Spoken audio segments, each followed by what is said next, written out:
తెలంగాణ ప్రజలందరికీ నా యొక్క నమస్కారం. మేము మీ బీఆర్ఎస్ అహ్మద్. రాష్ట్ర వ్యాప్తంగా వర్షాలు ఎక్కువ కురవడం వల్ల రైతులు ఇబ్బంది పాలవుతున్నారు. కావున రైతులు మన పొలాలకు వెళ్ళేటప్పుడు ముందు జాగ్రత్తలు తీసుకోవాలి. కరెంటు స్తంభాల దగ్గర గుంతలు ఎక్కువ ఉన్న జాగాల మన దూళ్ళను మేపరాదు. ఎందుకంటే గుంత ఎంత ఉందో తెలియదు, అందులో నీళ్ళు ఎక్కువై ప్రమాదం జరిగే అవకాశాలు ఉంటాయి. అందువల్ల కొంచెం జాగ్రత్తలు వహించాలి.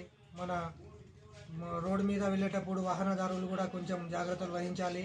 ఎక్కువ గుంతలు ఉన్న జాగాల నీరు ఎక్కువ నిండుతాయి, అందులో నుంచి తీసుకుపోకుండా ముందు జాగ్రత్తలు తీసుకోవాలి. ఈ వాగులు నీళ్ళు ఫుల్ రావడంతో మన పిల్లలకు కూడా అక్కడ పంపించవద్దు. ఎందుకంటే చేపలు అవి పట్టడానికి వెళ్తున్నారు. మనం ముందు వాళ్ళకు నచ్చ చెప్పుకోవాలి. ఎందుకంటే కాలువలు వాగులు గుంటలు ఎక్కువ వస్తున్నాయి, కావున ఇబ్బంది పాలు కానట్లా చూసుకోవాలి. అందరికీ